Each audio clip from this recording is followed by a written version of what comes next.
Well, good afternoon, everybody, and welcome back to robmotiveplus.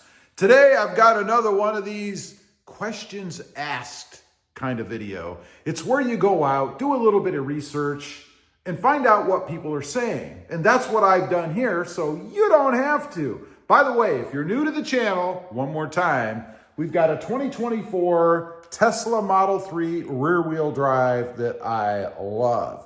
So I'm an owner, not just a talking head. All right, so what's the question today? Why buy a Tesla anyway? What's so good about them? Why not just stay with an ICE vehicle? Well, here's what people are saying. Number one, and I fully agree with this, performance. It's one of the biggest reasons why I bought the Tesla to begin with. Instant torque and acceleration. You can't beat it. You know, I'm a bit of an acceleration junkie anyway, right? I love to be able to hit the gas, or what used to be the gas pedal, now it's an accelerator, and go. For example, the Model S Plaid, and I know this isn't the 3, but the Model S Plaid, if you want to pony up the dough, goes 0 to 60 in under 2 seconds. 2 seconds, under 2 seconds. It's amazing to me. Awesome handling. You know, driving these cars, it feels like you're riding around in some sort of high-end luxury vehicle. This is the base model, right? They're smooth, they turn well, the sound is awesome inside. Everything is just comfortable about the car. I could see myself taking a long-distance trip in this car, but not for one thing, and I'll get to that in a minute. Advanced software updates for constant performance and experience improvements. It's another thing that I really love about the car. You know, it's connected to my Wi-Fi network. So it sits out here and it does scheduled software updates pretty much whenever it wants. Sometimes I get impatient. I want to see what Elon has done, or his software engineers. So I'll go ahead and tell it to start immediately. It usually takes about an hour, certainly can be done overnight, if by chance you don't want to tie up the car for an hour during the day. I love that. Number two, there is an extensive supercharger network, at least here within the United States. I know there are superchargers all over the world, but here they're everywhere. Even in deep South Texas where I'm at, there's one within 20 to 30 minutes of my house, some even closer on the lower end. Doesn't really matter to me because I don't use them anyway, but if you're traveling around and you want to hook up and charge, you won't have a problem finding a place to do it. Long-range battery options. Tesla gives you the option.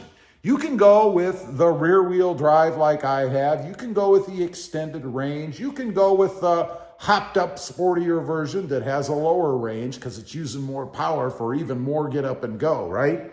But you have choices. For me, where I live, it's warm all the time. I didn't see any reason to have the dual motors, except for power maybe. But otherwise, we don't have snow and ice and all that stuff. I don't need dual motors. And this car is fast, accelerates quickly, and works just fine for me. Number four, the base rear-wheel drive trim levels start at $38,990. That's of when I posted this video in 2025. Who knows? Prices with Tesla do seem to fluctuate here or there, particularly if they start to have a backlog of cars available, which is another nice thing. If you time it just right, you can even get a better deal on them. But $38,990, that's right around the price of a decent midline or mid-level pre-luxury car anyway, right? I mean, there are cheaper cars out there. You can get a base, I think, Honda Civic for quite a bit less than that. But nonetheless, if you want something that has all this tech and stuff in it, which is another thing I really love, it's really not bad money. Number five, they are the most efficient EVs on the market. Tesla's got it, right? They did such a great job designing this car and improving it over time. It really is the most efficient one out there when it comes to range and charging times and charging availability, although now they've opened up their network, I think, to everybody, which is kind of a drag, I suppose, for people who do travel a lot when they pull in and there's other models sitting there. But nonetheless, the most efficient EVs on the market, the Teslas. Number 6, very low maintenance costs and very little time spent having maintenance done. One of my pet peeves, probably even more than price in some cases, is sitting at the dealership for hours while they do something that should take no more than an hour, 10 minutes, half an hour, like an oil change. Speaking of oil change, you don't need that. There's no oil to change in this thing. A few of the other things, what does it really need? It only needs windshield wiper fluid, which if you've ever had a tech come to your house to do anything, they'll check that for you. Tire rotations, every 4, 5, 6,000 miles, something like that. Depends on how you drive it and where you drive it, I suppose. Tire air pressure, like any other vehicle out there, you do have to make sure you keep the tires inflated, and you can easily check that on the screen.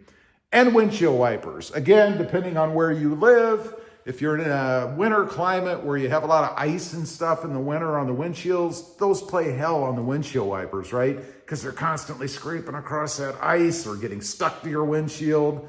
I used to hate living up there. Thank goodness I don't anymore. Deep South Texas here where it's warm almost all of the time.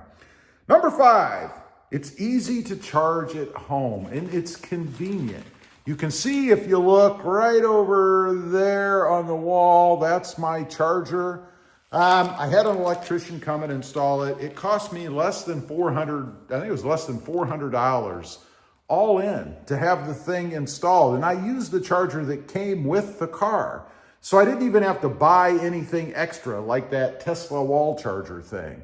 What do they call it? A home charger, I guess. You don't need to do that. All you need to do is have the outlet put in, and it's like a washer or dryer outlet that you use for your dryer in your house. Same kind of idea. And then you can charge at home. You don't have to go to the gas station. It's convenient. Mine, I plug in at night. It comes on, it charges, and it's fantastic. Number 6, charging is cheaper than gasoline. You know, it always happens when gas goes up, it's all over the news. You know how gas is in California, right?